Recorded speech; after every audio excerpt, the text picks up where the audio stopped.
خط، خوشبو، شاعری اور ایک کھویا ہوا زمانہ۔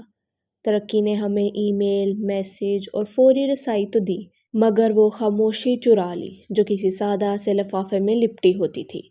خط صرف پیغام نہیں ہوتا تھا، وہ تہذیب تھا، خوشبو تھا اور محبت کی ایک مکمل زبان۔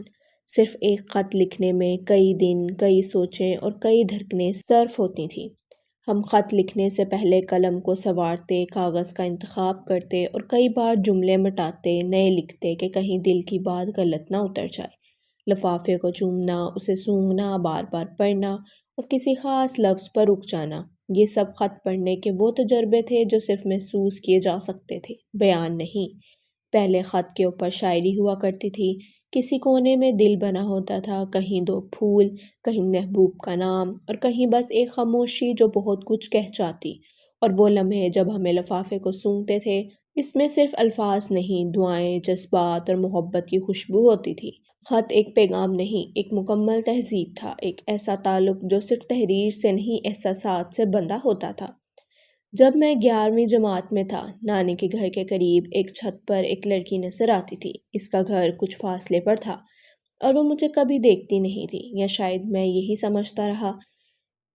اس بے خبری نے دل کو بے چین کر دیا۔ تنگ آ کر میں نے زندگی کا پہلا خط لکھا، اپنا نام نہیں لکھا، ہمت ہی نہ ہوئی، بس اتنا لکھا کہ میں فلاں ماموں کا بھانجا ہوں اور چاہتا ہوں کہ آپ مجھے پہچان لیں، صرف دیکھ لیں۔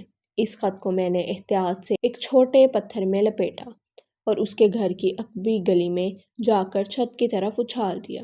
دل دھڑک رہا تھا جیسے کسی جرم کا ارتکاب کر رہا ہوں، اور جب تک اس نے چھت سے کوئی اشارہ نہیں کیا، میرا دل جیسے مٹھی میں بند رہا۔ اور پھر جب وہ اشارہ آیا، شاید ایک پل کے لیے، دل نے جیسے سکون کا سانس لیا اور میں خود کو کائنات کا سب سے خوش نصیب انسان سمجھ بیٹھا۔ کئی دن بعد اس کا جواب آیا، اسی طرح خاموشی سے چھت کے راستے، اور جب میں نے وہ خط پڑھا تو میری دنیا ایک لمحے کو تھم گئی۔ اس خط کو میں نے سینے سے لگایا، بار بار پڑھا اور تکیے کے نیچے رکھ کر سویا۔ شاید وہ پہلی رات تھی جب نیند اتنی میٹھی آئی، جیسے کوئی خواب پورا ہو گیا ہو۔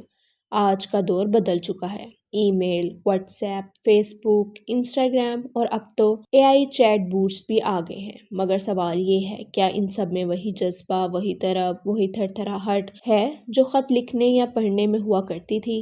آج کوئی کسی کو میسج کرتا ہے، ٹک بلیو ہو جاتا ہے، سین ہو جاتا ہے اور جواب بھی آ جاتا ہے، لیکن اس میں نہ وہ انتظار ہے، نہ دل کی دھڑکن کا اتار چڑھاؤ۔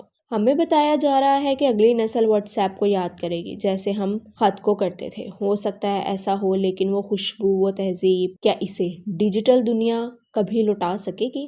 خط میں احساس لکھا جاتا تھا، آج کل جذبات